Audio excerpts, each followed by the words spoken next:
What is going on, my broskiis? My name is Toadski and I am back again, here to bring you guys yet another One Piece Treasure Cruise video. And today we're going to be breaking down the brand new Coliseum, and in particular Rebecca from the Coliseum. And in today's video we're going to be breaking down the highest difficulty possible that you can actually challenge Rebecca at. And you guys should expect on my channel a breakdown of Lucky Roo and also Urug from the Coliseum as well, coming in the next couple of days or so. You guys should be seeing it on my channel.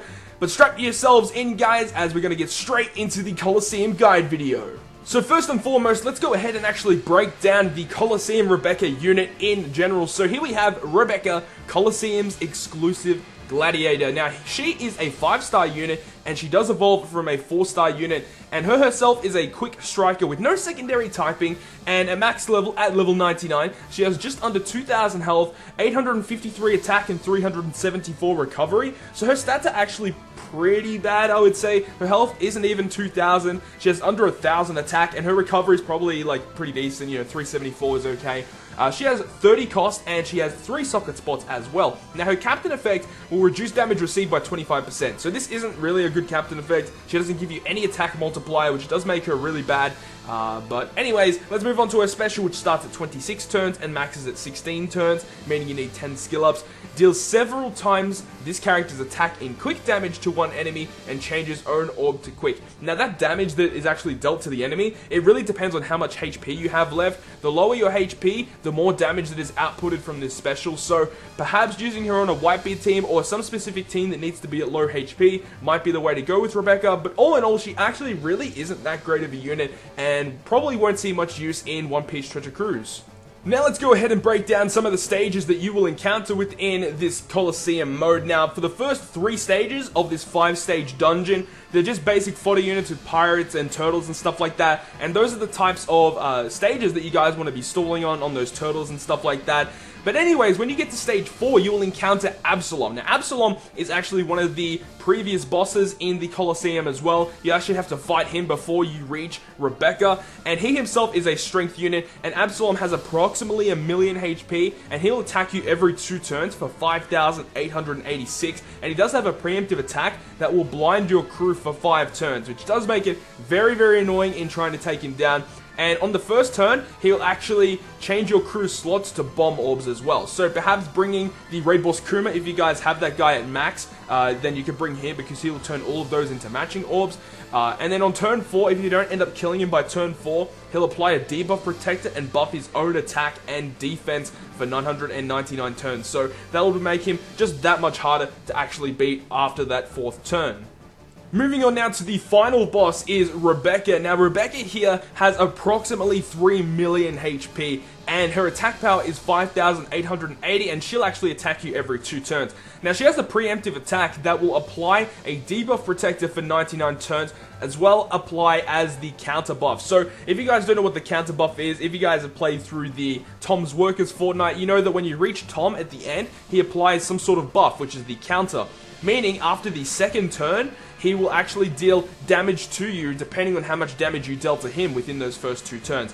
And I think the multiplier is something like 1/20th of the damage you dealt will be dealt back to you. But with Rebecca, she'll also actually attack as well as deal the counter damage. So she's going to be dealing a lot of damage to you on that 2nd turn. So you probably want to try and take her down before you actually, you know, get to that 2nd turn of attacks.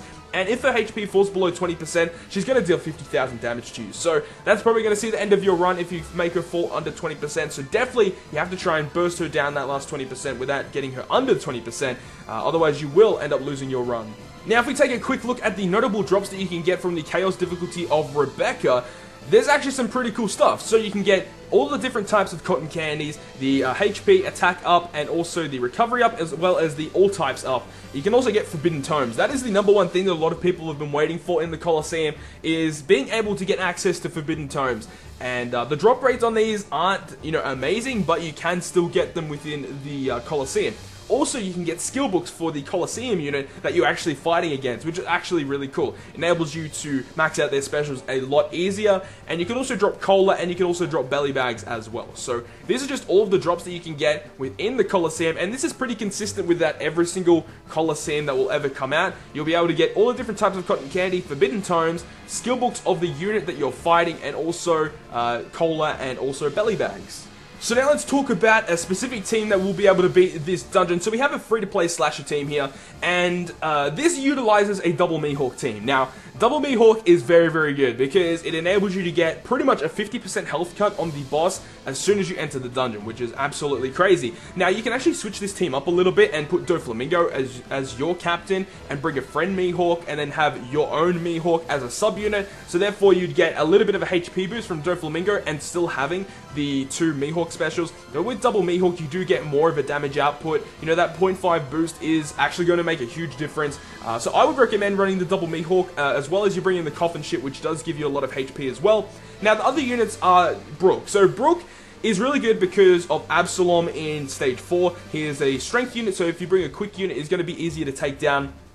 Not only that, Brook also has a really good special that will heal you, and also I'm pretty sure he reduces defense as well, so it enables you to do more damage, and you also get a little bit of a HP boost recovery from Brook himself with his special. Now for that other slot where it's got two units, it's got Koza or Mr. 1. Basically the free-to-play version would be Mr. 1, and if you guys have Koza, I would strongly recommend bringing Koza because he gives a higher multiplier, and he also is a quick unit, so it enables you to do more damage to Absalom, and because Mr. 1 is a strength unit, he won't be doing much damage at all to Rebecca on the final stage. Now that last slot with Lucci, it really can be replaced with nearly anyone. I just put Lucci there because he gives you more damage against Absalom. He is going to be the #1 problem in this dungeon, in my personal opinion, because when you have the double Mihawk, you got Doflamingo special, you're going to be doing a lot of damage to Rebecca anyways, so the main problem really is Absalom to try and get past him to get to the final stage, so having another quick unit could be a good option, but he could really be replaced with any other slasher that you have in your arsenal. Now, before we finish off the video, here are some other notable leads that you can potentially bring. Pretty much any Rainbow Captain would be good for most Coliseums. Rainbow Captains are always really, really good because they have so many different attributes and so much damage output to every different other attribute, so it makes it a really good avenue to clear the Coliseums. So notable other units would be like Log Luffy, Rayleigh, and Sengoku. They all can clear this reasonably easily. As I said, Doflamingo can be switched out with Mihawk to be your captain, and you can bring your Mihawk as a sub-unit. You could do that. Or you could bring the Int Mihawk, the Legend Mihawk. In my personal opinion, I would probably still run the Raid Boss Mihawk just because of his amazing special and how much damage it does as soon upon entering the last stage against Rebecca. But if you guys want to run the Int Mihawk, he will also work. You'll do a lot of damage to Rebecca, and you can activate the Int Mihawk special on the following turn and deal lots of damage to Rebecca. So that is going to conclude yet another One Piece Treasure Cruise video. I hope you guys have enjoyed today's video, and if you guys have enjoyed it, make sure to smack the like button down below, and if you want to stay up to date with all of the content that I post on my channel, including more One Piece Treasure Cruise content, then make sure to hit the subscribe button down below. But other than that, guys, I will see you guys within the next video.